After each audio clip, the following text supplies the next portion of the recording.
सुप्रभात। बाबा कहते हैं, मेरे प्यारे बच्चे, मैं जानता हूँ जीवन में बहुत से संकट और तूफान आया है।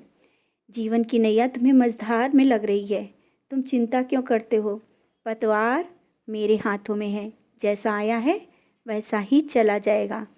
तुमने अपने जीवन की नाव तो मेरे हाथों में दे दी है ना, फिर तुम क्यों चिंता करते हो? नाव मुझे संभालनी है और तूफानों से मुझे बचाना है। तुम व्यर्थ की चिंता करते रहते हो। और हाँ, तुम अपनी सोच को बदलो। जो मैं संकेत देता हूँ समझने की कोशिश किया करो। अच्छे और बुरे में फ़र्क करना सीखो। क्यों तुम बुराई की तरफ भागते जा रहे हो? ये सही नहीं है, उससे दूर रहने की कोशिश करो। अच्छाई कड़वी होती है, मैं जानता हूँ, लेकिन तुम्हारे लिए अच्छा ही करेगी। थोड़ी देर के लिए बुरा लगेगा, लेकिन भविष्य के लिए अच्छा होगा। जो व्यक्ति तुमसे सिर्फ स्वार्थ के कारण तुम्हारे करीब है, वो तुम्हें क्या दे सकता है? अभी भी समय है, संभल जाओ, अच्छाई को पकड़ो। शायद समझ ही गए होगे मैं क्या कह रहा हूँ। तुमने ज़िंदगी में बहुत से उतार चढ़ाव देखे और ये मैं जानता हूँ, लेकिन कभी कभी मेरे द्वारा संकेतों पर भी तुम शक करने लगते हो। बच्चे, जो मैंने संकेत दिए वो सही हैं।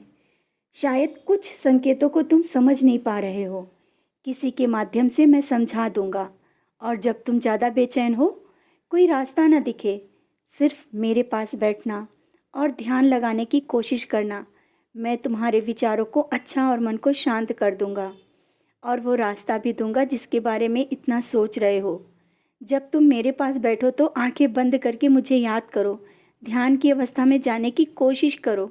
मैं तुम्हें अध्यात्म की ओर बढ़ाना चाहता हूँ, कुछ देना चाहता हूँ, लेकिन तुम्हें भी मुझे कुछ देना होगा। वो ये है कि तुम किसी के बारे में ना गलत बोलोगे और ना ही सुनोगे। पहले इतने से शुरुआत करो, फिर देखना तुम्हें मैं कहाँ तक पहुँचाता हूँ। जो तुम चाहते हो ना, सब मिलेगा। धैर्य रखो। और रोज़ तुम मेरे पास आकर बैठकर बोलते हो कि बाबा शिरडी बुला लो। बच्चे, याद करो, तुम शिरडी में क्या बोलकर आए थे? वो कार्य पूरा होते ही मैं तुम्हें शिरडी बुला लूँगा।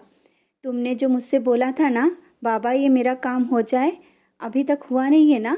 जैसे ही वो कार्य पूरा होगा, तुम शिरडी आ जाओगे और जल्द ही वह कार्य पूर्ण होने वाला है। और शारीरिक दर्द है ना, ऊदी लगाओ, सब सही हो जाएगा। क्यों इतना दर्द सह रहे हो? ऊदी को भूल गए हो क्या? आज तुम्हें शारीरिक दर्द से राहत अवश्य मिलेगी। मेरा आशीर्वाद तुम्हारे साथ है। मैं हमेशा आशीर्वाद देता ही रहता हूँ। बस तुम ऊदी मत भूला करो और इतना दर्द मत सहा करो।